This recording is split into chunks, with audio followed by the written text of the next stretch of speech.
Welcome to Guardian Radio 96.9 FM Sunday, broadcasting from Nassau, Bahamas, and streaming live on GuardianTalkRadio.com, the country's news talk radio station with fresh news and smart talk all day.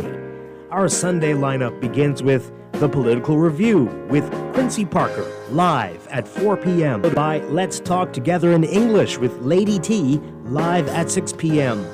Next comes the Sunday edition of Voices of the Diaspora with Robert Dudonné, live at 7 p.m. Followed by Caribbean and Urban American Gospel Hits with Landlord and Mike D at 8 p.m. That's all straight ahead, beginning with The Political Review, next, here on Guardian Radio 96.9 Sunday.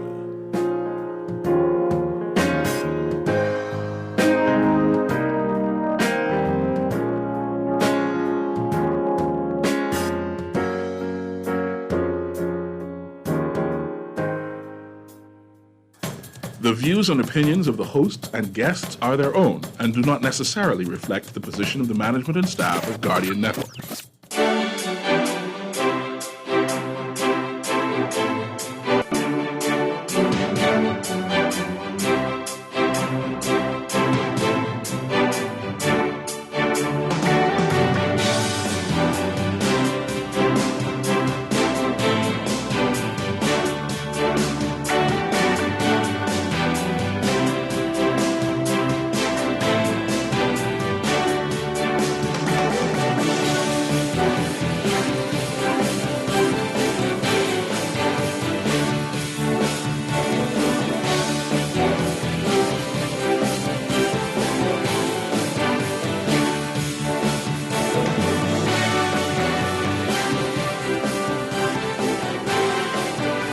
Good afternoon, ladies and gentlemen, and welcome to the Political Review. My name is Quincy Parker, I'm your host, and it's my absolute pleasure to join you this wonderful Sunday afternoon.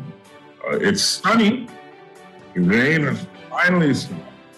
The weatherman has promised us sun for the duration of the week. While I'm getting a bit of feedback there, you could address that. Thank you. And the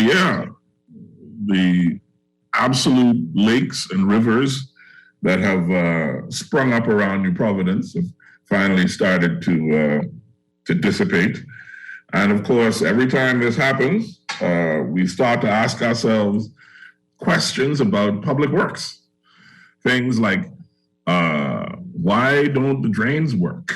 Why do we build roads the way we build them?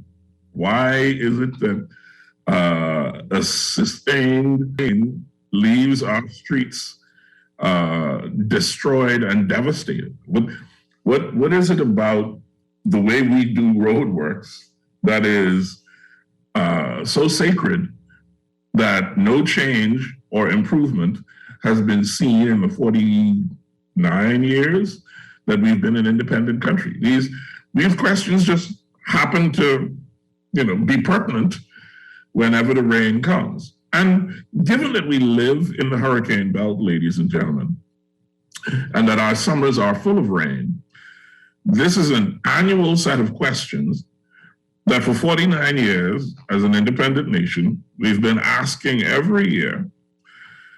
And for 49 years, as an independent nation, we've had a government ministry responsible for roadworks and for transport. For 49 years as an independent nation, no satisfactory answer has presented itself. The closest that we've come was the roadworks project carried out under Hubert Ingram, but that project proved to be so unpopular during its execution that the Free National Movement paid the ultimate price. I remember Gino D had the song, "The Roads Them Dig Up, Dig Up." Well, those roads happen to have been, yes, I know Jose Cartolone was a cuss word for a number of years, but those roads still seem to be the only ones that are doing okay. There's something there, ladies and gentlemen. We need to consider how it is working for us. And in the instances like roadworks, where it's not, we need to consider why that might be the case.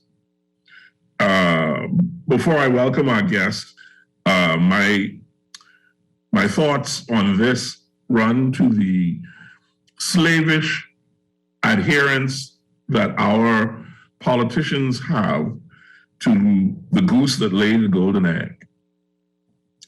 Everything in our country is forced, whether naturally or unnaturally, into a relationship with tourism.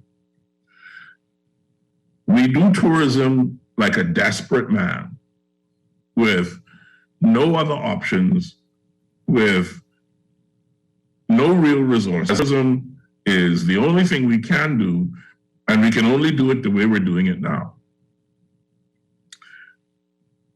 People may not remember this, and they may not have studied it in school, which I think is by design.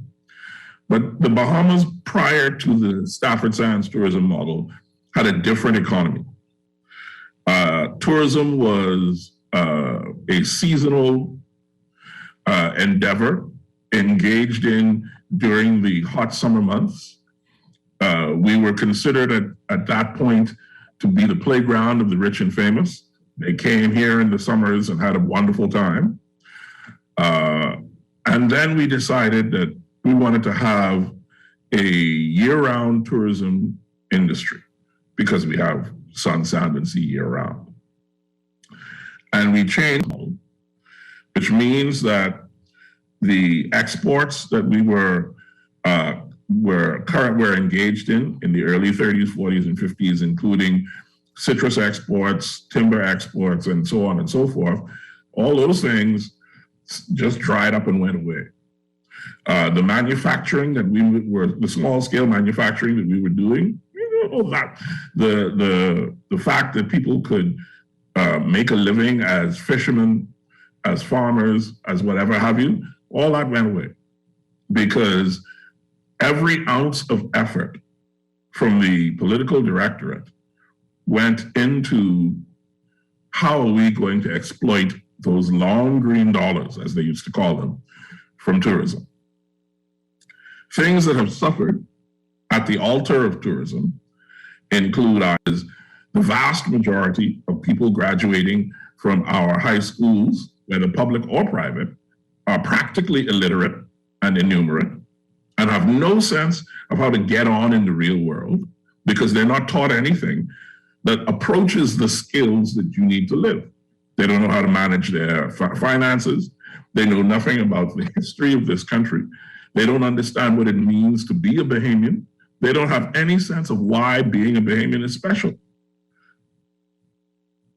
All they know is if they get a job in tourism, then a couple of times a year they can hop on a flight and go to Miami or go to Atlanta or go to New York if they're so inclined, spend a couple of dollars consuming somebody else's culture, and then come home and start building up money so that they can do it again. We have the richest commercial fisheries and some of the richest commercial fisheries in the Western Hemisphere. Other countries around the world that have fisheries on par with us have industrial fishing industries that rake in billions and billions of dollars. We have sublimated our industrial fishing potential at the altar of tourism so that we can allow people on their fishing yachts to come in and, fish for whatever they want. And as long as they pay us a little bit of tax, they could plunder our seas and then sail away. Our exclusive economic zone is untapped potential in so many ways. But again, our myopic and, in my view, foolhardy, I would almost call it, but I won't go that far, but our foolhardy adherence to tourism as the only engine of our economy is continuing to degrade and destroy the Bahamas. People have no value anymore for hard work because you don't have to work hard. All you have to do is say the right thing, be nice to the right person, and somebody in the tourism management capacity will recognize that you have a great smile and that the people like you, and you will get your backside promoted. And soon enough, you'll be working in the office with air conditioning, sitting down, twiddling your thumbs, doing jack shit and getting plenty of money because somebody liked your smile and you know how to say the right thing to them. Why there's such resentment in the Bahamian community to tourists and tourism. When tourists have the balls, the absolute unmitigated gumption to get off a freaking cruise ship, walk downtown and ask the first person they see where they could get marijuana or where they could get drugs, something is wrong with the way you're doing business. Tourism is killing us. And we're happy. We're like that frog in the proverbial pot of boiling water. The temperature is heating up around us and it's killing us and cooking us. But we're so happy that we're in that water that we will not move a foot to save ourselves. Forgive the rant, I didn't, but looking at the homes around me that are practically lakes in their yards because the roads have not been properly built or maintained in order to survive in the country that we have lived in, and because the Ministry of Public Works has a building code that is completely useless in the face of the hurricanes that come every bloody year and the rain that comes every doggone summer, because all we want to do is get them long green tourism dollars. Here endeth the reading, world without end. Amen. Today, now that I've gotten that off my chest, I'm excited to have with us the new FNM senator, someone who, well, I'll let you judge for yourself who this someone is. But I'm excited to talk to her because I think that she has some really important things to say to us from the perspective of examining the budget, also from the perspective of being a young politician, relatively close to the start of her career in frontline politics. And so I'm pleased to welcome to the Political Review for the first time, FNM Senator Michaela Barnett Ellis. Senator, welcome. Thank you. Good afternoon. Good afternoon. Before we jump into our conversation, I noticed that you wrote something down. You care to share? Well, I wanted to say that, when you think about the road project, so I was listening to the radio, I want to say last week, and the radio host, said the reason the FNM got voted out is because we didn't like the road projects. And unfortunately, governments are reluctant to do things that they think are going to upset the Bahamian people, even though it's in their best interest in the long run. They're scared to make that tough decision because, oh my God, I'm going to get voted out. Never mind the fact that, we need it. It is necessary. But the fear of being voted out seems to drive them. And as a result, the tough decisions aren't being made. The roads need to be repaired. Have you driven down Village Road? Village Road is all dug up. It's raining every day. Everything goes there. And, I drive Village Road on a regular basis. And I just hold my breath for the entire and apologize to my car because, it's like a roller coaster ride. But, why are they going to repair the roads if it's going to take long, people are going to get frustrated, and then somebody's going to write a song and they're going to get voted out? So they err on the side of safe. There's a term that is thrown around in political theory and political discussions. It's called political will. Yes. I remember being in an environment where people were questioning Ingram about unpopularity of some of the decisions that he was making. The context of this particular questioning was around the removal of invasive species from the Saunders Beach area. Castorinas. Right. But Ingram's response to the person who was questioning him was a statement of his own philosophy, his personal philosophy, which was, I will make the decisions that I think are right for this country, and history will judge.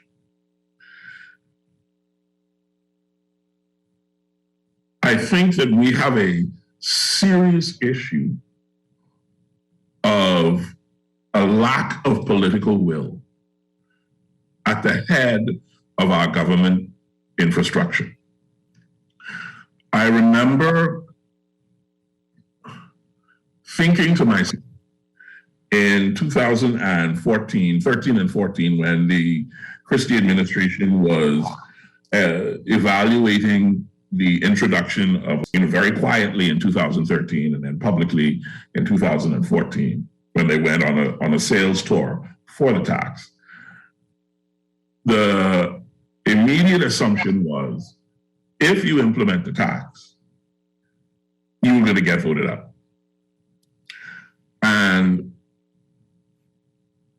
initially, the tax was supposed to have come in at 15%.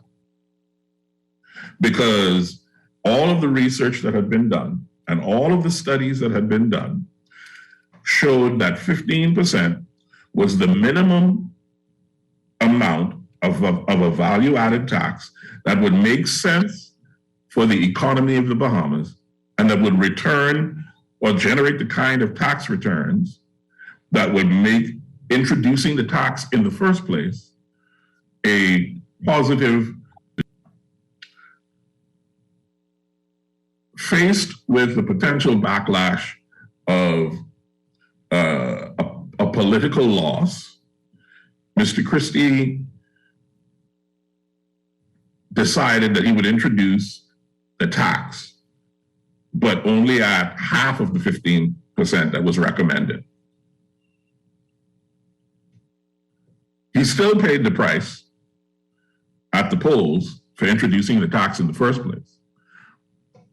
But then Attorney General Allison Maynard Gibson made it a point every time she spoke in the Senate to point out the political courage that Mr. Christie displayed by introducing a tax in the first place. And that there's a lot that we could say about Perry Gladstone and Christie. We could say all manner of things about courage and integrity and effectiveness as a leader. But the act of being a prime minister who introduced a tax, knowing that it would likely cost him his prime ministership, is a kind of politically courageous act that is almost inconceivable in this day and age. That every government, every administration since then has known that the tax has to creep up to 15%. The subsequent administration raised it to 12% and paid a price for that. But I don't think that administration was voted out because they increased VAT. I think, or they implemented VAT. They were voted out for other reasons. I don't think that the FNM administration last year was voted out for increasing VAT to 12%. I think those are tough decisions that administrations have made, but I don't think that they were the reasons that they were voted out or factored into the vote against them. Certainly, I will accept that. I agree with that 100%. I think that our record on the political review has been very clear. We were among the most vocal radio shows to say that Mr. Christie had to go for any number of reasons. We also had some issues with Dr. Minnis, but history being what it is, no use crying over spilled milk, right? That's water under the bridge. But Minnis had an opportunity as a prime minister to do some truly courageous things. And I think he did some courageous things. And there were some things that were done in the Minnis administration that have been not talked about and not understood by the Bahamian people. The things that Romy Ferreira did in the Ministry of Environment was earth-shaking, world-changing stuff. But because he did not have the support of his fellow cabinet ministers in the public arena, his party didn't stand behind him with its political public relations machinery, people only remember 3 sheep and 1 goat. Right? They don't understand that raft of legislation that he passed was the first to actually define the Bahamas' natural resources. Yes. Was the first to put in place a mechanism through which the Bahamas could actually earn money from its natural resources. Was the first to set up a regime aimed at protecting those natural resources from exploitation, unfair exploitation, by states parties outside the Bahamas. This is on top of which Romy fixed the doggone dump. This is insane. That somebody with that level of accomplishment got voted out. If you look at the campaigns, if you look at the media, everybody was focused on COVID and Grand Bahama and Abaco and Dorian. Those were the ticket items. And as a party, so much time was spent convincing or attempting to convince people that, we want you to get vaccinated. We want you to get boosted. We need you to stay 6 feet apart. Please wear your mask, wash your hands. And so much energy went into that. And the opposition harped on that because that for us was our equivalent to the roads, even though it was something that was in the greater good of the country in the long run. That was the ticket item that people were most, they felt in their pockets. They felt in their lives. I felt it in my life, but whereas the marine resources and the national parks and all of those things, people didn't feel them in their pockets. They were things that Bahamians could touch and feel. Those in the industry, those in the ministry, they knew how wonderful those pieces of legislation were. But in terms of selling it to the Bahamian people, they were more concerned about that they were lining up for the food store by last name. Mm-hmm, mm-hmm. And to me, that's part of, that brings to mind the perennial complaint that Christie had about telling your story, right? I don't think the Minnis administration told its story at all. I think that, you can pick any of the ministries and find serious, really worthwhile accomplishments. Yes. But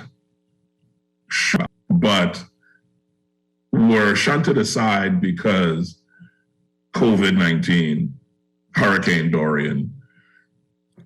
But I think that's our task in opposition, to remind people of the things that we did. I, for one, am a huge fan of the My Gateway portal. I've renewed my driver's license, car, anything that I can do on my gateway, I have done on my gateway at this point in time. But I think in opposition, one of the things that we have to do, and I will do when it's my turn to do my time to do my budget contribution, is remind people of the things that we did, and that governments are continuous. And what you see happening now, they are building upon things that were done last year by the previous administration.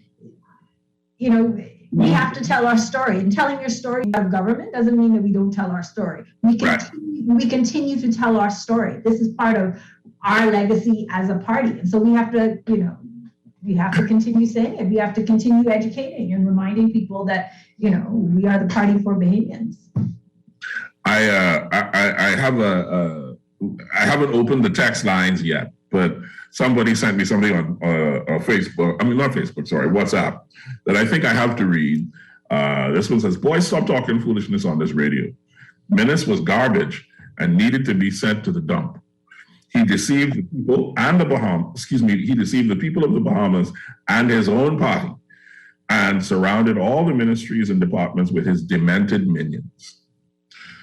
That is a very strong reaction, but it is what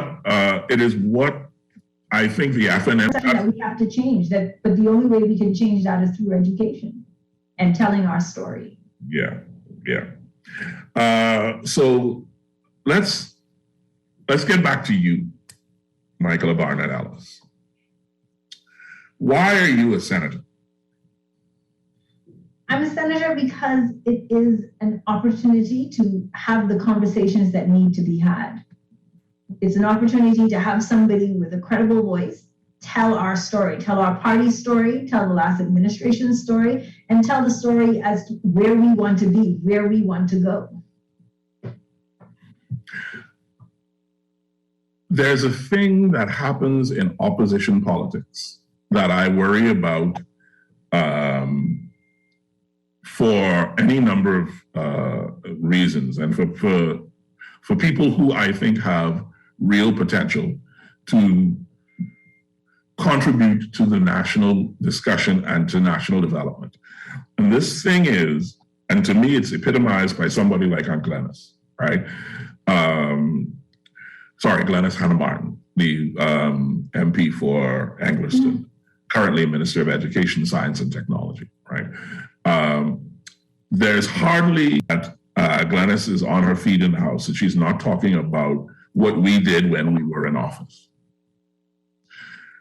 And this, when it was just her and Brave and a couple other folks in opposition, every time she was on her feet, it was, well, when we were in office, we did this. This is what we meant to do. This is what we intended by it. This is why we did what we did, right?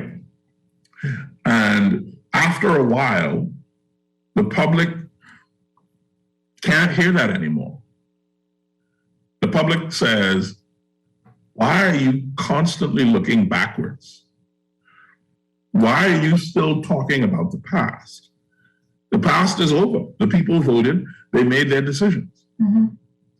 And so you find yourself now as the FNM, and so many wonderful things may have happened under the Menace administration, Hubert Menace aside. And you have to find a way to talk about those things without coming across as someone stuck in the past. Because the critical point here is you're also seeking to position yourself as the future alternative government. So one of the wonderful things about our leader, one of the wonderful things about the member of parliament from Marco City, when we talk as a caucus, he reminds us, and the instructions are, don't just criticize, give suggestions. What are we going to do? What is possible? And so if you look at our budget, but also in terms of the various acts that we have dealt with, they're always very forward-looking in terms of, this is great, we can go further. What about this? What about that? It's not just we were good, we weren't so bad, the Menace administration, yada, yada, yada. It is also, this is great legislation. This is where the world is moving. This is something that we can do, because that's what we're trying to do now, right? We're trying to demonstrate to the Bahamian people that we are the party of the future, that we have great ideas for government, and vote for us at the next general election. We are selling ourselves. So one of the things that we do in our communications, regardless of the topic, is to look forward. It's not just about being critical and criticizing, because that really doesn't get us anywhere. We want the Bahamas to succeed. So here are other things that we can do. Okay, I don't want to stray too far, and we are on a tangent now that I want to come back to, but I want to get something on the record before we come back to this. This last week, on June 10th, the Commonwealth women parliamentarians and a number of other well-wishers, including the Free National Movement, celebrated the 40th anniversary of the election of Dame Janet Bostwick to the House of Assembly. She was the first woman elected to the House of Assembly, and her career, reads like a litany of firsts. She was a first this and a first that and a first the next. She was, even before politics, she was the first woman Secretary General of the Public Services Union. And she continued all manner of issues in politics that she had championed while she was a unionist. And I have somewhere the tribute that Michael Pintard gave to her in the House. I'm going to pull that up in a little while and read something from that. But before I do that, I wanted to ask you for your thoughts as a young woman in politics. What do you think Janet Bostwick's accomplishments have meant in the overall development of our national politics? I was privileged on Friday to actually bring remarks at that luncheon for the Commonwealth women parliamentarians. I think that 40 years ago, the door was opened. The door was opened and women were able to walk through the door. She not only opened the door, but she demonstrated that we were competent and that we were capable and that we aren't, just emotional beings who can't think logically, right? Because there is that perception of women, and particularly as you go back. She has set the pace, and she is an example of what female parliamentarians and females in government can do. One of the things that I think is extremely interesting is the fact that she, even though she was a parliamentarian and a politician, she was also a professional, she was also a wife, she was also a mother. And when you look at her and you look at the things that she has done, you always see all of those components. And it demonstrates for other female parliamentarians, persons aspiring to be parliamentarians, that you can do it all, that it is possible to be that multifaceted. I am forever grateful to her for being so brave to take that step. And I hope that, I can even be half the woman that she was, because she did it all with style and grace.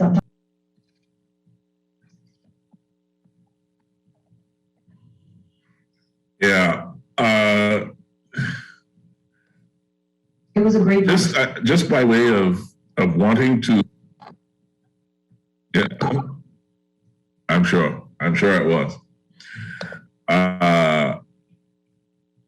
The Caribbean community has also recognized Dame Janet as a model politician, yes, and a pioneer among women in the region. She has also been recognized by the United States. In fact, the U.S. State Department awarded her their highest honor for female for female recipients. And she was among the first woman to serve as president of the Bahamas Bar Association. She was the first woman to serve as Minister of Foreign Affairs. She was the first female Attorney General. Yes. She was the first of anything in cabinet, any portfolio that she held. Yeah, I mean, that's she was the first female to hold it. And there was a point where she was simultaneously the minister along with other portfolios, including women's affairs. Yes. She held cabinet positions in social services, housing, labor. We can pause there. Under her, it was called social development because she did not like the phrase social services. That's one of the things she talked about at the luncheon. She wanted to, rather than give persons fish, she wanted to teach them to fish. And so her portfolio was called Minister Responsible for Social Development at her request as an indicator of, what she really wanted her ministry to do. Yeah, thank you for the correction. She was also the Minister of Housing, Labor, National Insurance, Justice and Immigration. And she had so many different leadership posts in the Organization of American States and the United Nations infrastructure on subjects that dealt with, I guess, what could be loosely called women's affairs. She was the first woman to act as Prime Minister in 1998. She was and is an example of, I think, I like the way Pintard put it, so I wanted to quote him on this. Dame Janet, this is a quote of what Michael Pintard said. Dame Janet has shown us what it means to fight for what you believe, and that once you're in a position of power or influence, you have a duty to match your actions with your rhetoric. She has shown us that it is possible to be a person of utmost conviction and live up to those convictions even in the midst of political upheaval. They say politics is a dirty game. Well, Dame Janet has shown us that it need not be, and that it is possible to be an extremely effective politician while at the same time maintaining one's dignity, integrity, and honor. As we celebrate the 40th anniversary of her election to this honorable place, it is our prayer that each of us to take heed of her example and that we elevate our minds and actions to give the best service we can to the people we serve, just like Dame Janet. And I thought that was, on top of everything else that he talked about, I thought that was a fitting tribute because one of the things that has consistently disappointed me about our politicians and politics in general is the relative ease with which the majority of them seem to succumb to this idea that politics is a dirty business. And so they get comfortable thinking of it that way. And as a result, it excuses behavior that I think would be unacceptable in any other arena. I'm having a conversation with my friend Sharmi Farrington Austin on Facebook about the relationship between the Speaker of the House and the members of Parliament. Because, of course, you saw what happened in the House. The Speaker's position is what it is.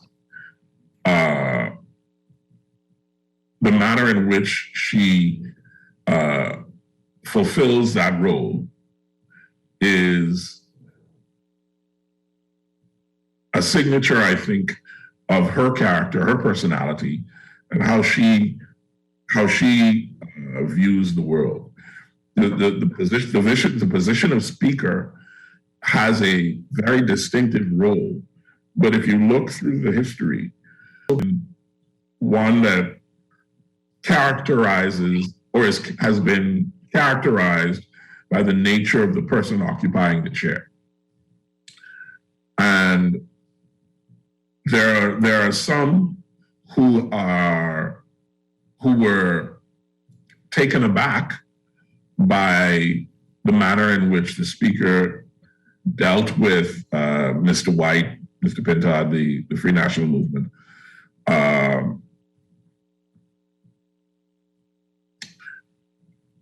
don't want you to put your foot in no hot water that ain't yours, but I want to. No, but let me say this. It's not just the speaker, it's her deputy as well, because we saw what happened when he took the chair on Thursday. Mm-hmm. I find that we make, and the post of speaker or deputy speaker is a once in a lifetime thing. It is not something that in other aspects of your life you might have had training for.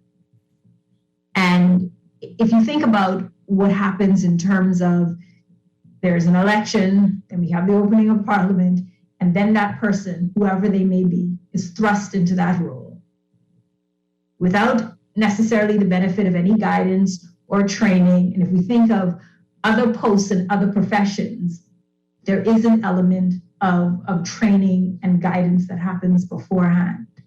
And I couldn't imagine what it would be like to be speaker. I couldn't imagine. But I think that for the benefit of the country, one of the things that we ought to look at is what kind of support we can give to persons who hold that role. Because everybody could benefit from training. Everybody can benefit from support.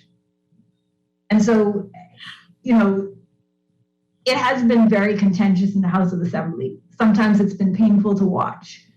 But I think that to a certain extent, what she thinks the role is. They all do. They all do. And I think, and it's not just the speaker, but parliamentarians as well. There ought to be, let's do a weekend workshop before the opening of the House of Parliament where we discuss those things and people become familiar with the rules of Parliament. Okay, so what you just said happens. They have a retreat It's not long enough. where they learn how to be parliamentarians, where they are brought to some degree of familiarity with the parliamentary rules.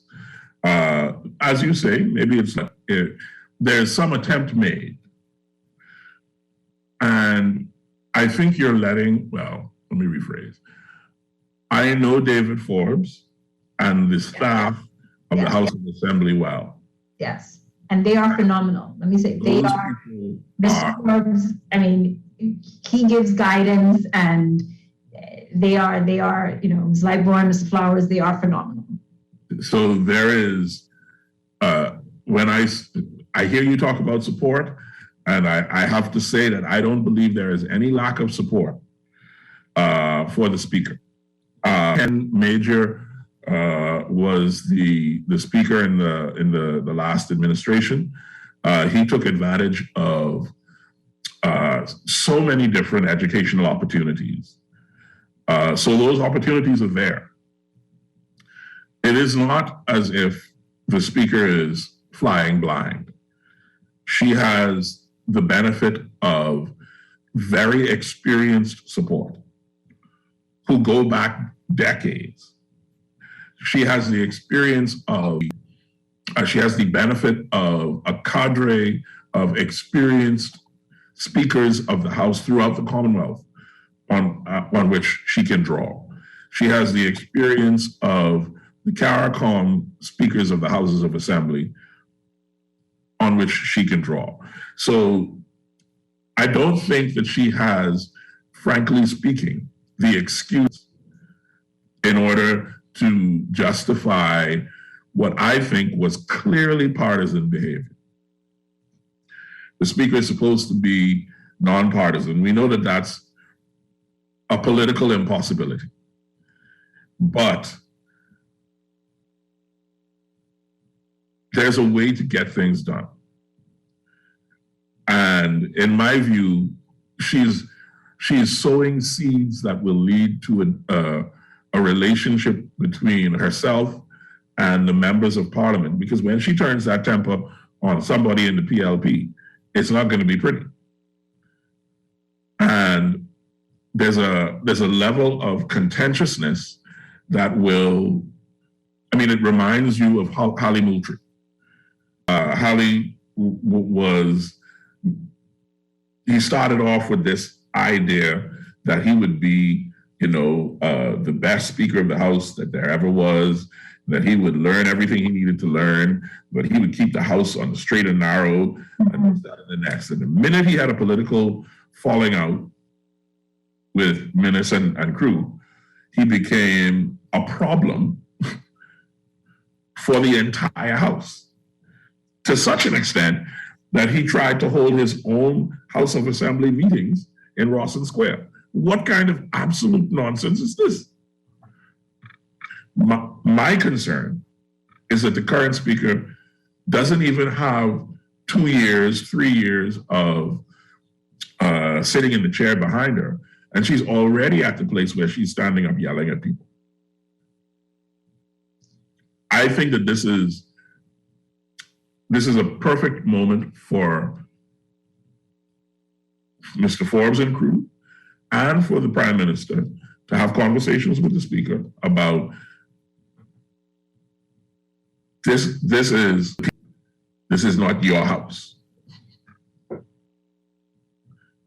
So I may be being naive, and I accept that that's a naivete. I accept that 150%.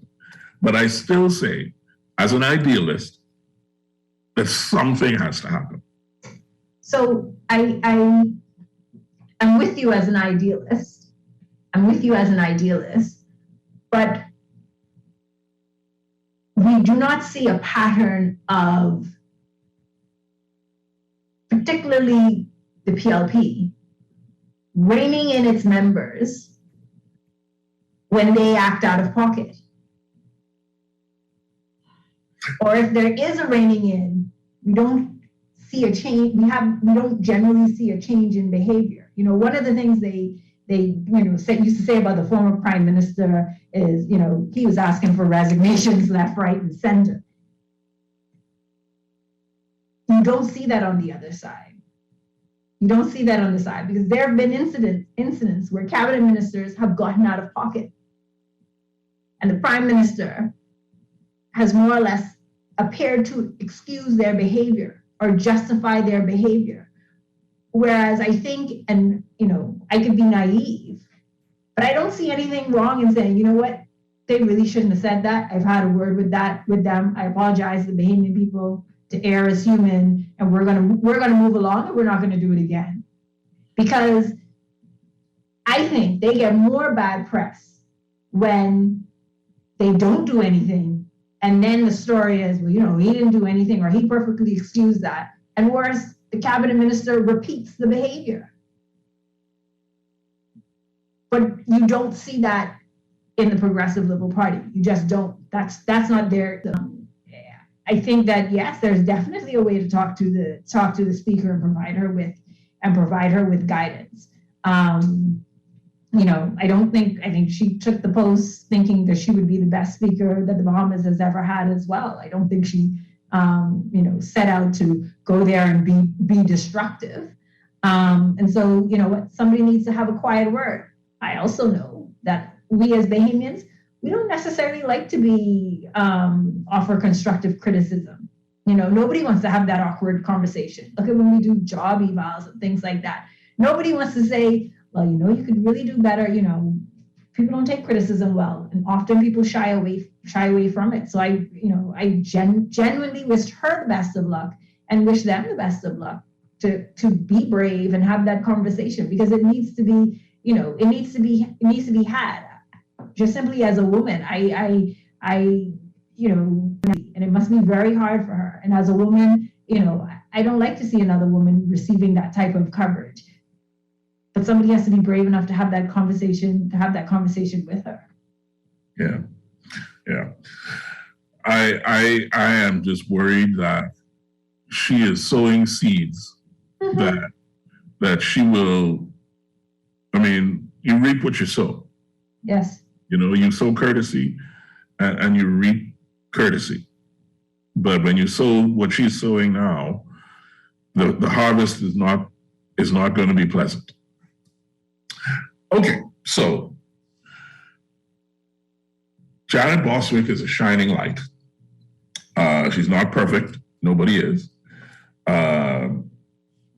But she had an amazing and stellar career that is, I think, the envy of any politician who has passed through the halls of our houses of assembly or our Senate.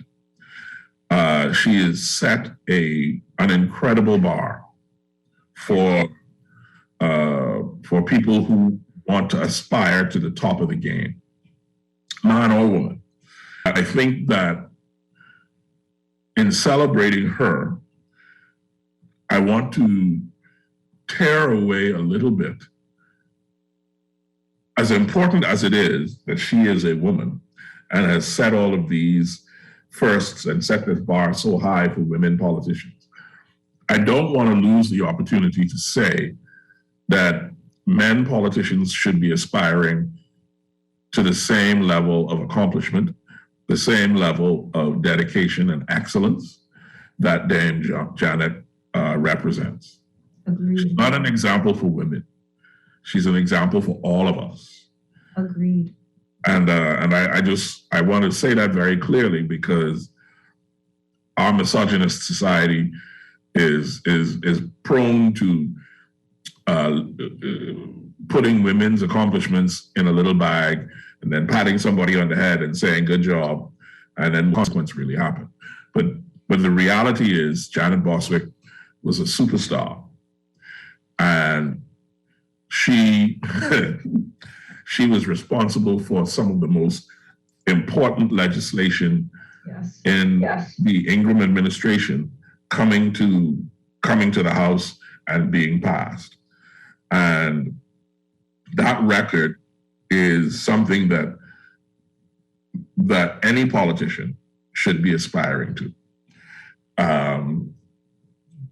That being said, hail Dame Janet, yada, yada, all of that. One of my favorite people, still love her. All right, so you are the shadow minister responsible for housing, transport, and the environment. Those are incredibly critical elements. The environment alone is 2 full-time jobs. Yes. Housing, especially in the aftermath of a Category 5 hurricane like Dorian, takes on special significance when you consider the job of reconstruction in Abaco and in Grand Bahama. And the environment has with it some nuances.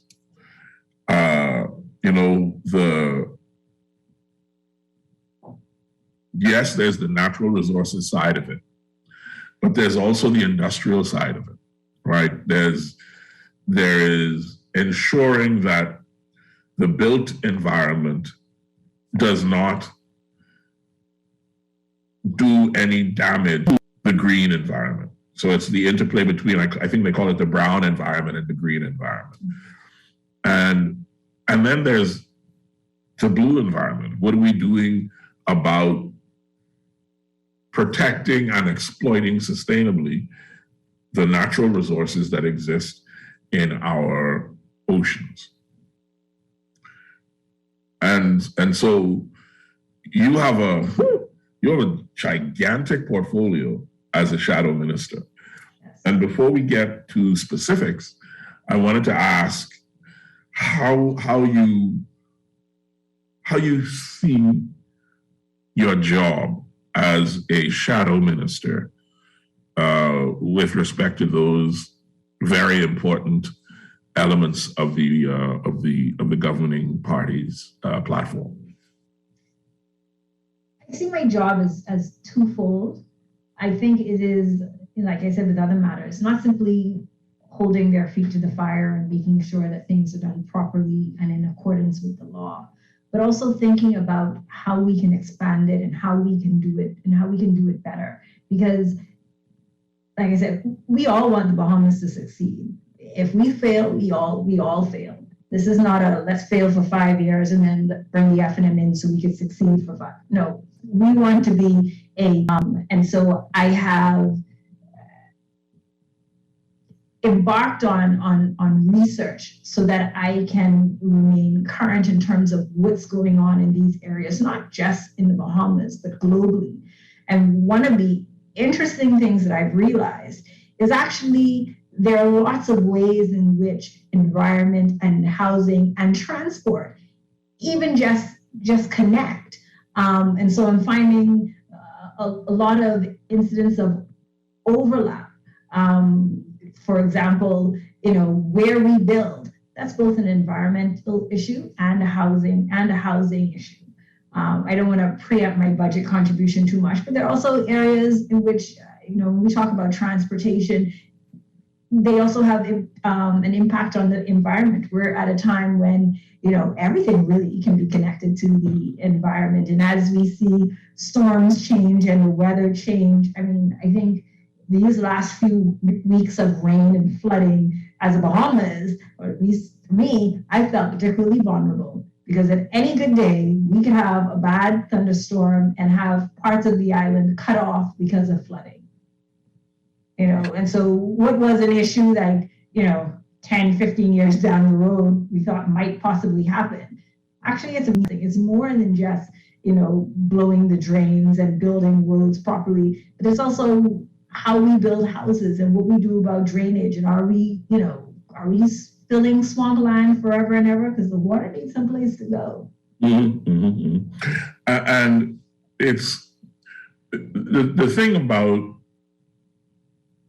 citizens engaging in the political discussion, which is a critical element of proper legislation, is that the overlap that you see is clear to people who are paying attention.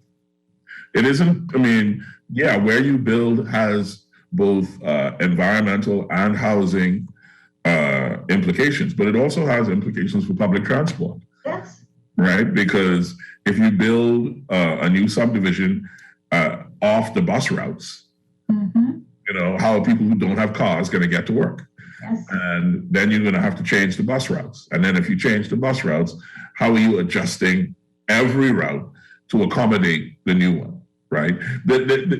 So the synergy between those three is a natural one. And we,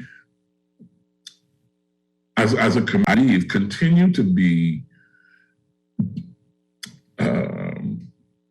disgruntled because they are approached in silos. That silo approach, yes, that none of them are being as effective as if they were approached as a unified system. And also there is the approaching them as a collective that's when you're thinking long-term goals. That's when you're thinking long-term goals. And I find that there is the only analogy I can think of is getting energy from eating a candy versus getting energy from eating a complex carbohydrate. There is the immediate need for satisfaction now, mm-hmm. rather than doing it properly. I'm housing, so I've watched the development of Pinecrest, and I understand the need for housing. And I understand as a young person wanting a house now and wanting a house as quickly as possible. But Stop. Don't finish that thought. Let's take a break so we can do our station ID. And then when we come back from the break, let's get into Pinecrest and all the rest of it. Yeah. So you're listening, folks, to the Political Review. My name is Quincy Parker. I'm your host, and today we're talking with Senator Michaela Barnett Ellis. She is the Shadow Minister for Transport and Housing, and also for the Environment. And we'll take this very short break, and when we come back, we're going to get into Pinecrest and see what the senator has to say about things like that and other issues going forward. So we'll be right back on the Political Review.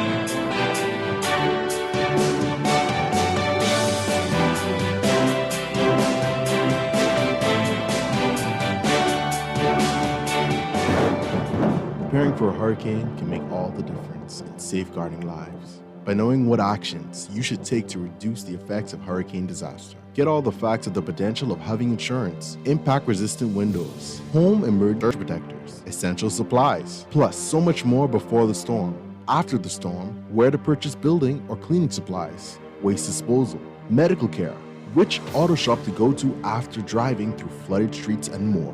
The Nassau Guardian's Hurricane Guide will help to make sure everyone knows what to do in the event a hurricane approaches. Take advantage of this double insertion opportunity, plus 15 radio commercials. Contact us today, 302-2300, or your account executives. Will you be prepared?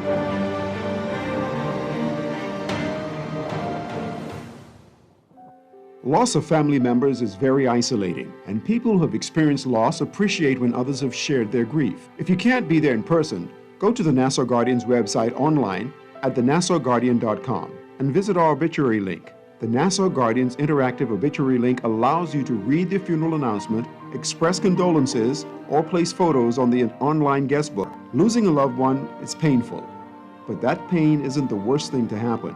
Friends, loved ones, colleagues, and neighbors who ignore the loss compound the pain. Should the bereaved family wish to place the obituary and photos on our obituary site, just contact the Guardian's Funeral Industry Partners or the Nassau Guardian. Remember, there isn't one magic right thing to say to someone experiencing loss that will make the loss less painful or easier to bear. The Nassau Guardian's obituary link, available online at thenassauguardian.com.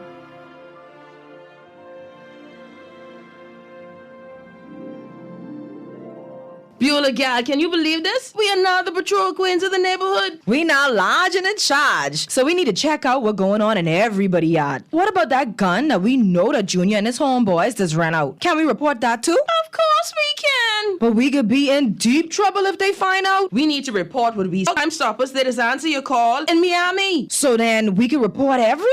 Guns, where they hiding the drugs, who shoot who part of which gang, or who disturbing the peace with the loud music and the motorcycles. Then our neighborhood will be the best in the Bahamas, and everybody gonna want to come live here. And then our house price will go up, gal. So what we waiting on? What's the number? If you see something, say something. Let us all pitch in and stop the crime before it's your time. Call 328-8477 from Nassau or 242-300-8477 from the Family Islands. Or text us through the Crack Crime Bahamas app. Stop the crime before it's your time. This is Guardian Radio 96.9 FM, Nassau, Bahamas.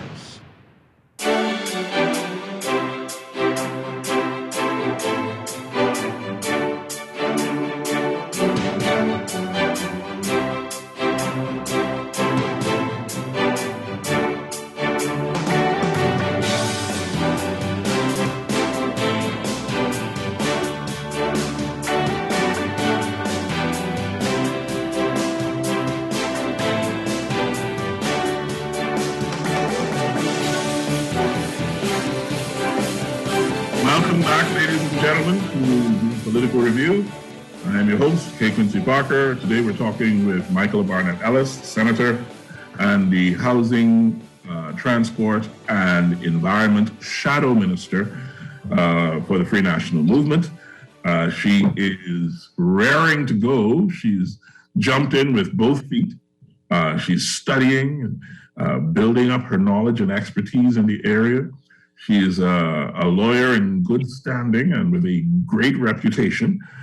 So we know that her contribution to any of the legal discussions and policy discussions in the Senate will be from a position of professionalism, and knowledge and wisdom.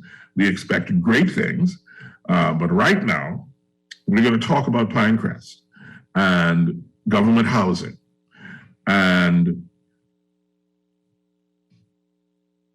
well, let's just start there and see where things go. I have some questions about some of the allocations in both the recurrent and capital budget, but we'll get to those a little later. So Pinecrest, you had started to say before the break. Sorry, I started to say before the break that I appreciate how important housing is. As a young person, I was very, very eager for my first home. I know even as for those not so young, to own a house, to own a piece of the rock is extremely important. It's for most people, for most of us, it is our singular largest investment. But it has to be done properly. And I understand meeting campaign promises. I understand that. But the speed in which the Pinecrest development has happened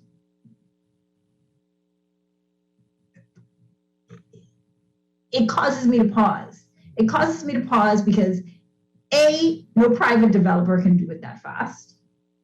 And B, we know there are issues with drainage. We know there are issues with flooding. There's no developer that could build houses in a subdivision without first addressing those issues. There's no reason why it could not have slowed down, the drainage issue dealt with, so that when those persons got the keys to their homes, that was an issue that had been resolved. When I built my house, after we cleared I learned that the property was a bowl. And fortunately, a hurricane came by and the water collected on the property. That's how we learned it was a bowl. And I had a meeting with the contractors, and they said, look, we need to give you a bigger, your foundation, I have a mammoth foundation reinforced with steel. I won't even tell you how much extra it costs and how that wasn't in the budget. But we had to do it.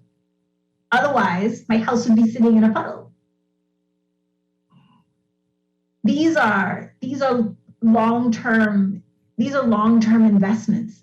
I think, maybe naively, but we should do it right the first time and not just, slap something down for the sake of slapping something down so we could tick a box and say, look what I did.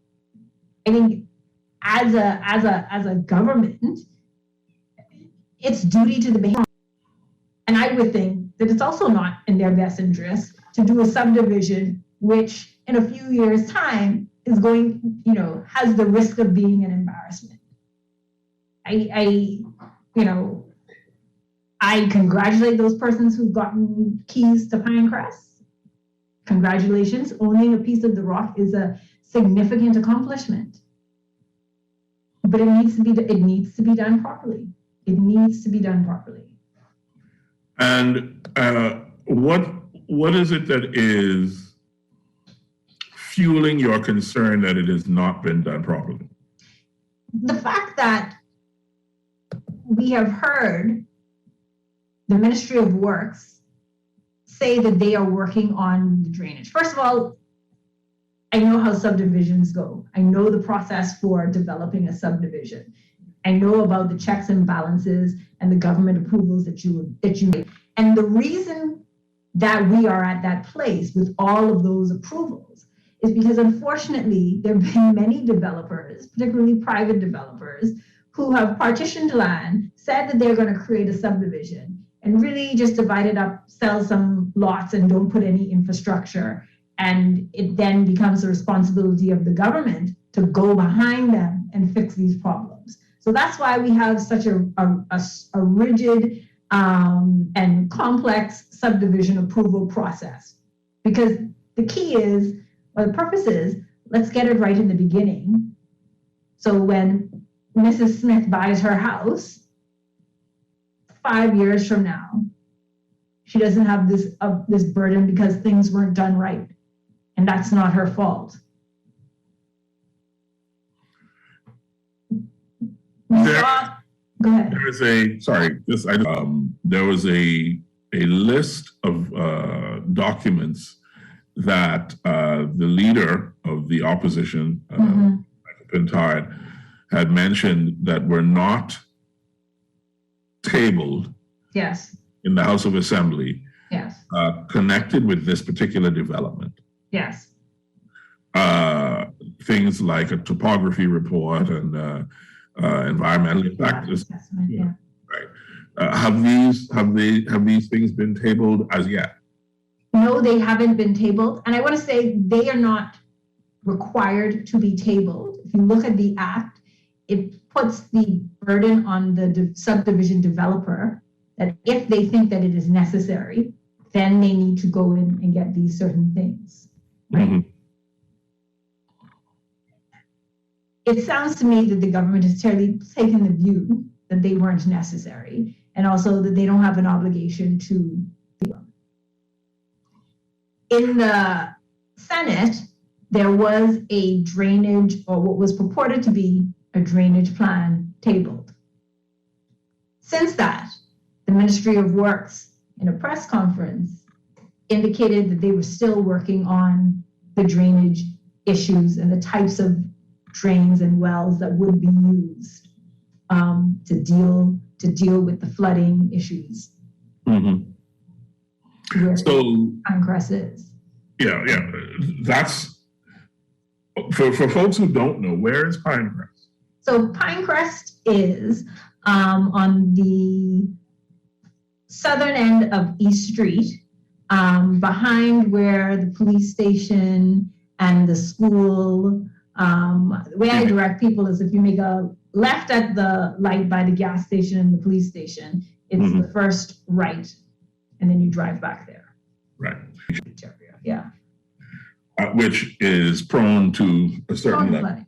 Prone to flooding. It's all part of that South Beach, Pinewood, we know that story. Mm-hmm. And so you would think, not you, I would think that given the location of this subdivision, and the history of flooding in the area, for the purposes of setting people's minds at ease, whether these documents were required or not, I would think that you would go to the trouble, to make the expenditure and provide these documents, just so that as a government, you know that you're not wasting money. Except, so I'm devil's advocate, you're making the assumption that they are interested in putting persons' minds at ease. I think I talked about this in my contribution with relation to the resolution to transfer the land to the Minister of Housing. But people want to be homeowners and own a piece of the rock so badly. The lists of persons who apply for a government home, this is something that is in such high demand and that people are desperate for. This is an incredible opportunity. And when you have a circumstance like that, where the demand is so high,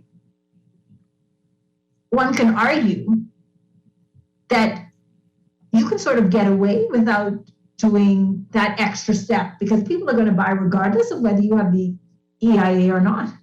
So why am I going to spend the money on the EIA?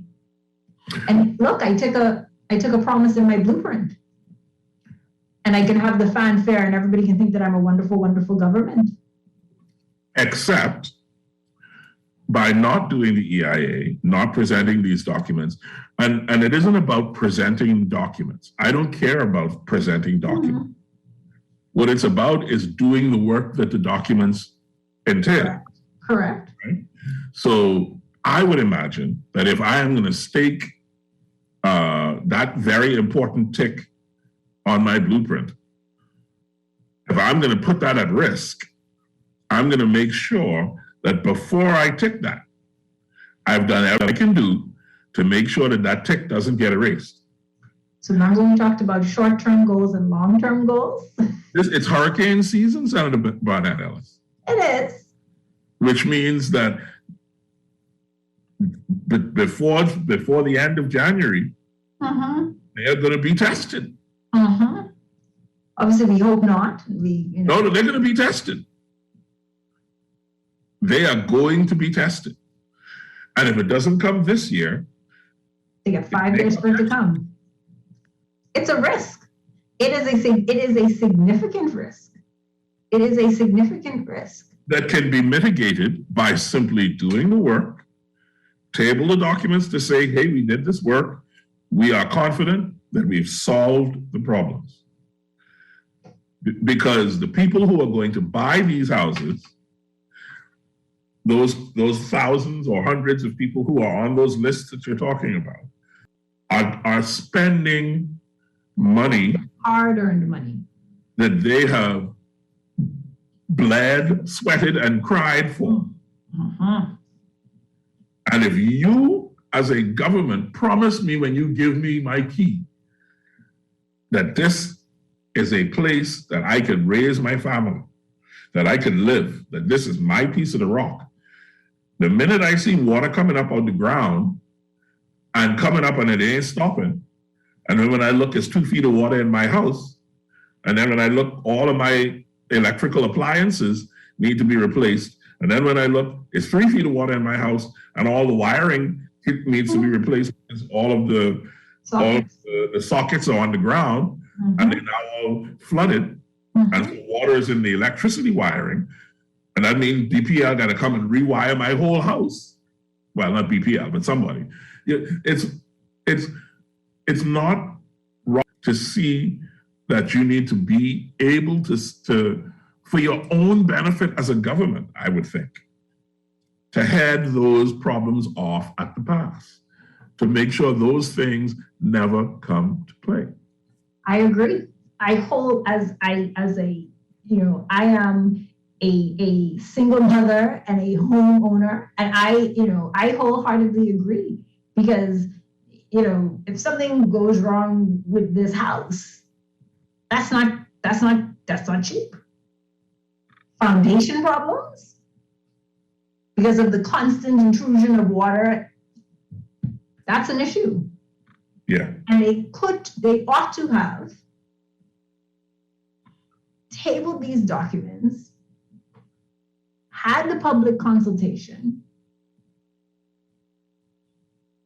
but it was rammed through. Unfair. Fingers crossed. Fingers, toes, everything is crossed. That gamble pays off. I mean, it didn't have to be a gamble, though. No, it didn't. It didn't have to be a gamble. No. Nope. You just done the work. Anyway, Lord have mercy on our souls. So, I know that you don't want to preempt your budget communication.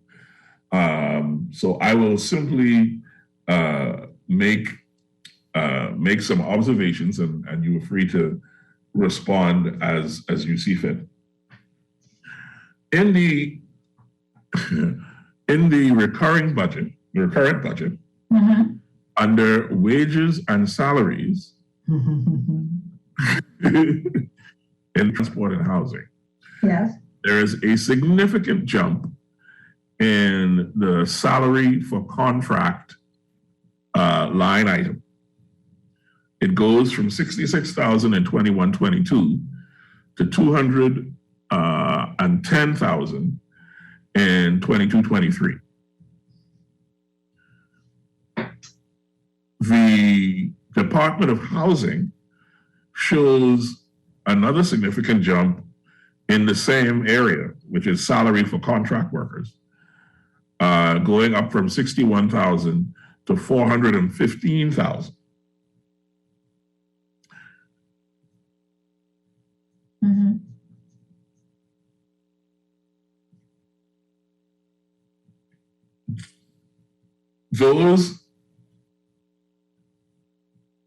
That jumps out to me. That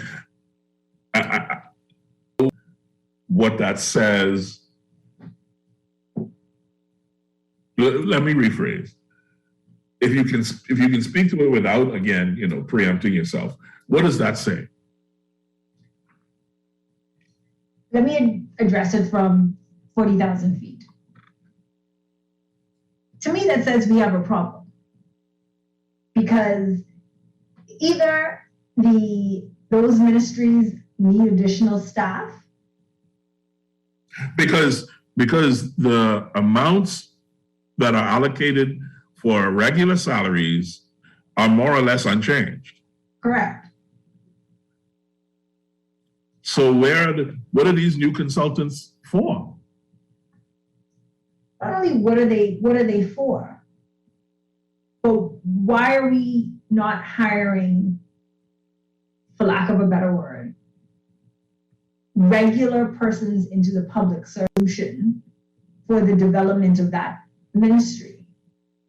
It suggests to me that these are persons who they only intend to be employed or have a agreement with the ministry for a short period of time, perhaps 5 years, 4.5 years.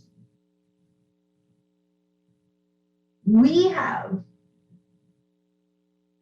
so many talented Bahamians, and we have so many people coming out of school that I would have thought that these are people that we want to engage on a long-term basis. I have questions as to who these persons are, what are their contracts, and why are they necessary to those it seems so blatantly to be a setup for political contract giving. And this is the administration's first budget that is entirely their own. So this budget is a reflection of the PLP's, the Davis administration's intentions, philosophy, the way they see the public finance. What is important to them? And these jumps, in my view, need an explanation, number one. And that explanation needs to be convincing, because, as you say, if the people are necessary, why not just bring them in? It seems to me like this is a way of circumventing a decision to hire a bunch of people. But then you could look back and say, see, we didn't increase the salary bill for the ministry. Yeah, well, you increased the salary bill for the consultants. Yeah, but that's just consultants. Those people are on contract. And it's frightening because, in the grand scheme of things, it don't seem like a lot of money, right? Together, that doesn't even add up to $1 million. But that's enough money that there's some issues there. Some due diligence needs to happen there. And also, well, for me, it's two things. One, we've seen this happen before. And secondly,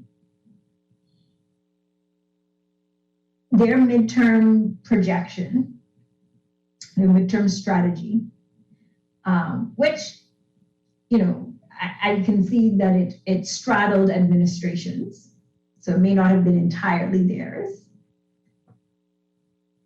But it foreshadowed that we needed cuts. It foreshadowed a reduction in the public service. It also foreshadowed an increase in taxes. And that this present budget is almost completely opposite what the midterm strategy was. Yeah. And so when you just think about a sense of certainty, but now you're doing Q. And that's a problem. Yeah. That's a problem, especially if the midterm budget was what was recommended by the professionals. Yeah. It continues in the Ministry of Environment and Natural Resources, where the bump in salaries is a whopping $2 million, right? So it's like,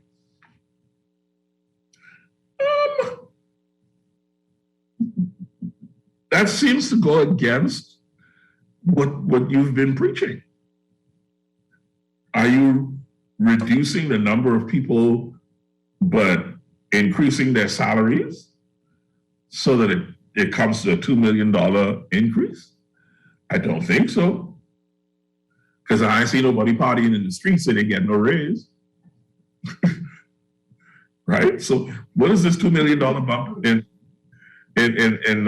salaries for environment and natural resources? Under environment and natural resources, there's also a small bump in international travel and a bump, about $100,000 bump in consultancy services. What? The thing is,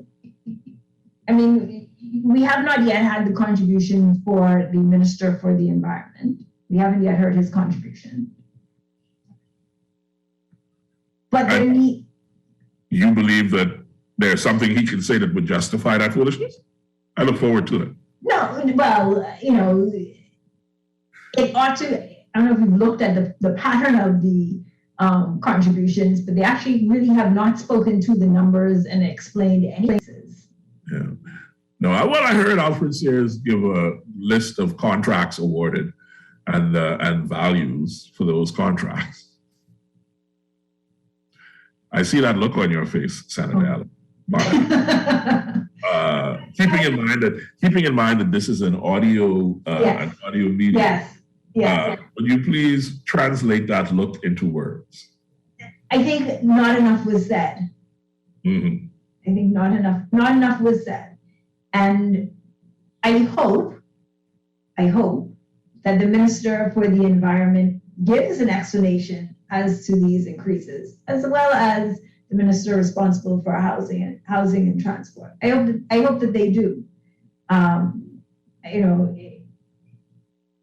Environmental work is very specialized, very, very specialized. So I hope we do get some sort of explanation so that we can see, what is to come. The Bahamas is leading the conversation on climate change. So, Yeah. It is odd, and I'm not sure. I don't think I've heard anybody address it yet. But why would the government remove the Bahamas Parks and Beaches Authority from the Ministry of Environment and Natural Resources? It seems like that's the natural place for it to be. Yes, and that's where, before the authority was created, those contract and that work was done out of that department. Right. So it has been removed from the ministry. And I haven't found it elsewhere yet, but I know that it continues to exist, obviously. So it's, but I find it odd that agency would be removed from the ministry. of Environment and Natural Resources. I'm looking forward to an explanation as to why.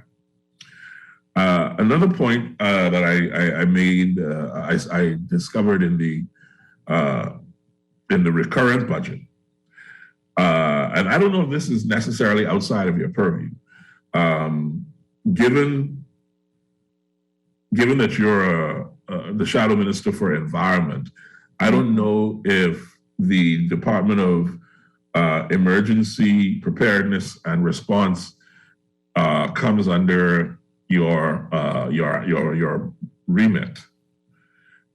But I recall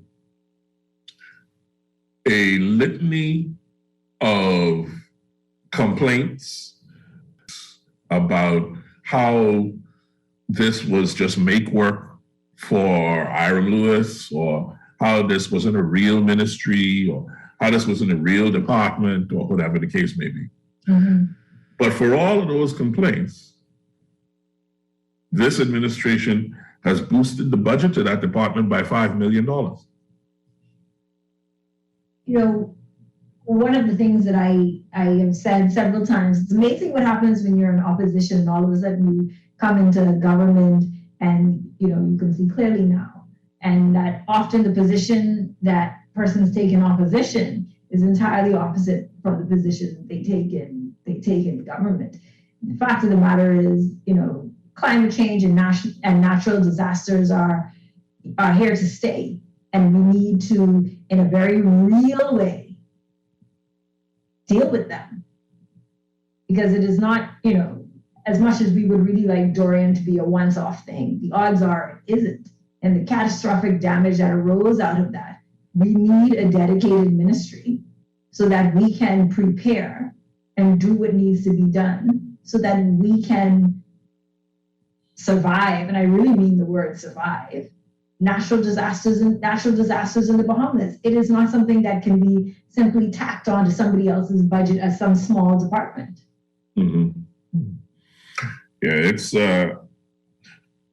as you say, the difference between being on the outside and being in the chair is a significant difference, a vast difference. I remember, it's almost to the point now where it's expected and it's comical that an incoming administration will come to the public and say, "There ain't nothing in the cookie jar. Ain't nothing in the cookie jar." And then when they come in, they're spending. So obviously there was something in the cookie jar for you to spend. Yeah. Well, I mean, cookie jar can't really be bare, right? No. I mean, you got a pile of cash sitting in a room, just growing bigger and bigger because of this value-added tax. And it continues to out and overperform every metric that you set for it. It continues to overperform, which is both a good thing and a bad thing. It tells me, and former Minister of State for the Economic Affairs, Quincy Thompson, talked about this too.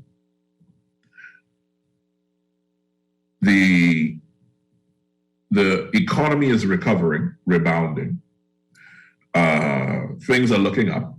People are going. If you don't act now, when you have positive momentum to do something like really start the conversation about reforming the tax regime, then you won't ever be able to do it. You can't do it when the economy is sinking. So they chose to ignore, the administration chose to ignore what I think is a perfect opportunity to really have that conversation. The value-added tax should be at 15%, and it's not enough. We should have, they started talking about this 15% corporate tax, the global tax minimum, the global minimum tax that had been discussed over the last year or so. We need to consider an income tax. There are all manner of tax-related discussions that should be happening now. But again, at the altar of political expediency, we've decided that we're going to try and sneak through for a year and see if we could skate for this year. And then maybe next year we'll try. So for me, that issue for me is NIB. That issue for me. I'm trying so hard not to talk about NIB, Senator Nicola. Well, for me, we're not going to talk about it. But for me. Well, we can talk about it. Absolutely. We have to. But for me, that issue is NIB. The perfect time to raise that contribution rate and do what we need to do for NIB is now. I do not think that in 5 years, persons are going to go to the polls and vote out the PLP because they increase the contribution rate for NIB and save the NIB fund. I don't think they're going to go to the polls with that in mind and say, you know what, I'm voting for that. What I do think could happen, though, because if they don't do it, I'm going to continue to talk about it, that in 5 years, and over the 5 years, we will remind the Bahamian people that they did not do what needed to be done. And how could we vote them in again if they clearly have a pattern of kicking the can down the road? For me, the issue is, now maybe because, I know NIB comes out of my paycheck, and now you're telling me that I'm paying NIB, but there's a strong possibility that I may not benefit from an NIB pension. I'm sorry. At this point, Senator, it's not a strong possibility. Sorry. At this point, it's a certainty. It's a certainty. So yeah. we need to fix it. We need to fix it. The reason that NIB is a hard one for me is because when I first reported on it, it was 2010. Mm-hmm. Ongoing. And the ninth actuarial review had just been published by Morneau Chappelle, and I had spoken to Derek Osborne, and he was like, "Yeah, what you see in the report, Mr. Parker, is because I had called him because I didn't believe what I read, because what I read was that with no significant change, the fund would be depleted by 2035." From 2010, administration change, before the end. Now, the last actuarial review says it's 2028. And you have the temerity, you have the gumption, the gall to bring a budget that does not address national insurance? How is that responsible governance? It's not. The only social safety network that exists for Bahamians is going to be empty by 2028. And the Davis administration brought an entire budget that had nothing to do with NIB. I think that if Bahamians pension, I think that they would, riot is the wrong word, but there would be some truly difficult questions for PLP cabinet ministers and members of parliament to answer when they go to their constituencies. Because if NIB goes bankrupt, not if, when, what are we going to do? And if you are not willing now to pull the trigger and increase the contribution rates, there's no amount of efficiency. There's a trend happening across the board with all of the boards of directors that have been empaneled by the Davis administration. They all seem to believe that you can squeeze money out of these agencies by increasing by doing things smarter and for less. And sure, you could save maybe 10, 15%, right? But there's no efficiency that you're going to find in the National Insurance Board that's going to preserve that fund. The only solution is that the rates have to go up. Both the employees' rates and the employers' rates. That's literally the only solution. So how could you have a budget and you don't address it? Because there is this political will that we don't want to do anything that's going to upset the voters right now, even though it's in their best interest in the long run. Look at the government's comments. Look at the Prime Minister's comments around it.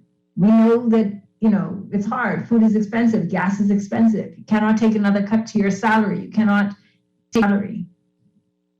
Yes, I know you need this in the long run, but Senator, we ain't talking about the long run. We talking about 6 years. That's not the long run. I know. That's 6 years. I know. I'm contributing to a fund that I will not receive a benefit unless I have another kid and get a maternity benefit. I was teaching my daughter the political songs because she's interested in politics now. And I was teaching her all of the political songs that came out with the different campaigns. Mm-hmm. And I think the one that she liked was One More Time Around. Because, of course, Ingram was the only prime minister outside of Pindling who's been successful in securing a second term. Yes. Right? And he secured that second term. I mean, that song was perfectly crafted to encapsulate the message. We need 5 more years to finish this thing. Just give us one more time around. And then he promised after the one more time around, I'll step down, I'll go my merry way. And he did, right? But I don't think that the Davis administration has the ability to say, they don't have that luxury. We're going to deal with this one in the next term. No, they don't have that luxury. Yeah, so it seems to me that they are, by missing this opportunity in this budget, raising a specter of creating a truly problematic situation in which they may have to raise VAT, raise national insurance contributions at the same time. Now, of course, there's no way in hell they're going to do that. They're just not going to do that. So, again, something is going to fall by the wayside. And that something is more than likely going to be national insurance again, because the government needs money. So it's either raise that or introduce a new tax to get some more money. The thing is, sexy. It is perplexing because, the people who benefit from NIB are not only employees, but the government benefits as well, because the government uses NIB essentially to advance them money all of the time. And so they themselves lose the benefit of, we need you to build us a building. Mm-hmm. It's mind-boggling. I like to believe that I'm able to put myself effectively in the shoes of decision makers and understand their decisions. And for the most part, I get why what is being done is being done. I understand the motivations. I understand the potential benefits. I see pitfalls, but I can understand that those pitfalls those are risks that the administration is willing to take. I get it. I see what he's trying to do in a lot of ways. The bet is basically, if we can ride this wave to a higher level, then we can start taking some drastic measures. But let's get to a higher level first. That's the overall bet. Let's just get up high. And then once we get to maybe 3-4% growth in GDP, then we could start punching down on some of these real problems.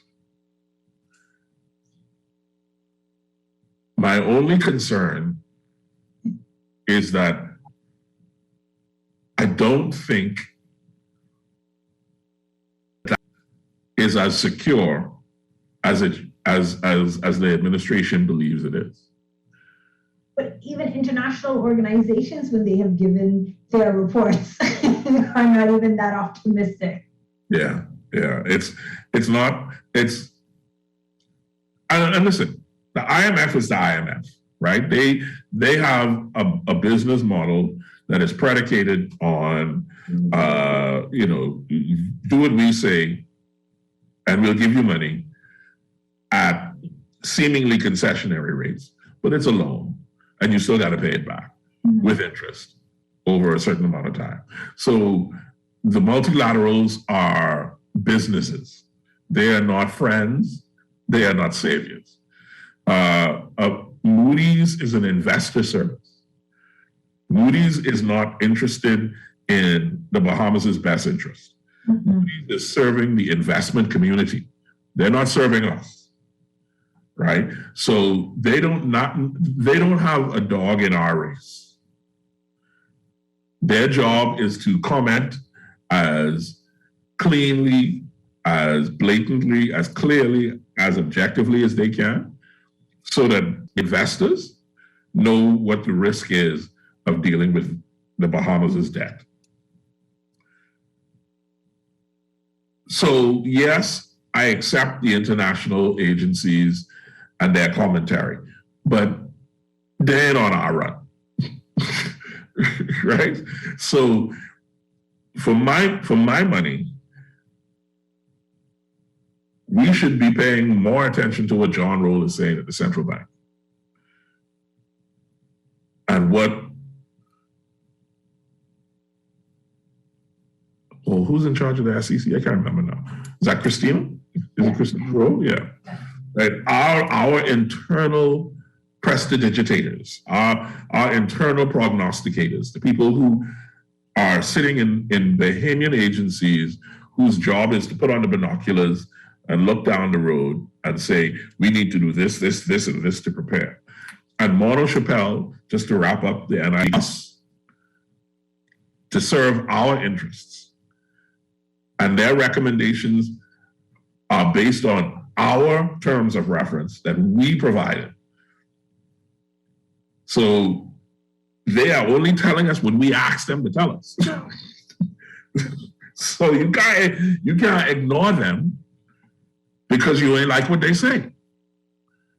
They telling you the truth that you asked them to tell you. Yes. Raise the rates. Yes, people will complain, but by God, they'll have they'll have money to retire on. They'll have money when they get injured. They'll have maternity benefits, right? If they lose their job, they'll have money to be able to live. So raise the doggone rate. I almost cussed just now, and somebody texted me about cussing on a Sunday, so I'm not going to cuss on Sunday. But raise the bloody rates now. Otherwise, you're risking the life of the whole system. And there's no, what structure are we going to put in place when NIB goes bankrupt? There is none. The PLP loves to talk about all of these amazing national institutions that came into being as a result of the Pendling administration being, the founding government of the Bahamas, right? And they have a right to lay claim to all of it, absolutely. The National Insurance Board was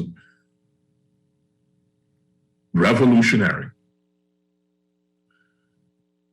And to watch it dying is terrifying, especially when the prescription is known by everyone and is simple. Have some political balls. Raise the rates. Do what is right for the people that you serve. The thing is, I don't see, again, maybe I'm naive, but I don't see how it could backfire. I really, you get to campaign and say you make the tough decisions, you do what's best for the Bahamas. I see this as several ticks in the win column. You have everything to lose by not doing it. You cannot have your cake and eat it too, Senator Michael Barnett, Alice. Yes. No, you can't, because the Minnis administration ticked off so many boxes. Do you know that BPL did not have any load shedding in 2020, 2021, and so far no load shedding, but there's been no load shedding. And yes, there have been outages, but the outages came down by 80% in 2020, and then came down even further in 2021. So this box ticking, they ticked the BPL box because they were on the path of truly addressing BPL's problems once and for all. They ticked so many boxes, but you said yourself, it wasn't about the accomplishments. They didn't get run out of town because they didn't do their job. They got run out of town for an entirely different reason. Right, but now, if you don't fix NIV, you've now given that to me to use that as ammo to run you out of town. Give me one less thing to lose. Make it so that I cannot say, well, they didn't fix NIV. They can't make the tough decisions. This is a tough decision that has to be made. Yeah. Same thing with marital rape. Don't make it so that I can say they don't look out for Bahamian women. They don't care about us. They're not protecting us. They had the opportunity to protect us and they chose not to. Take that feather out of my hat. Yeah, the problem with that particular feather is it's a little more complicated than that, isn't it? It is a little more complicated, but the NIB one is not. No. And to be honest, I try to stay away from talking too much about BPL because I was there.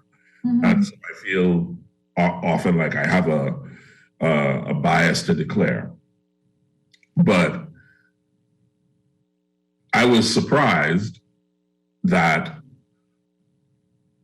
the Davis administration did not continue with the rate reduction bond exercise. I was going to ask whether you thought BPL was still on the path for remedying their issues. I was surprised that the Davis administration chose not to continue with the rate reduction bond exercise. And I'll tell you why. When the new administration came in, the board that they hired, led by Dr. Donovan Moxey, went through the trouble of creating a strategic plan. That strategic plan was based in part on some of the work that had been done by PowerSecure in their strategic planning process. Mm-hmm. And it took into account all of the work that was done by the brilliant people at the heads of the departments and a lot of the workers, line staff at BPL who made recommendations that were folded into the strategic plan. The strategic plan was working.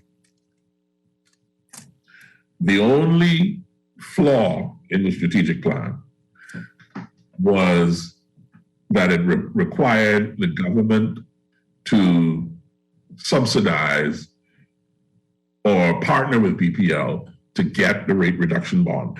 BPL even owed the rate reduction bond and the rate reduction fee to people.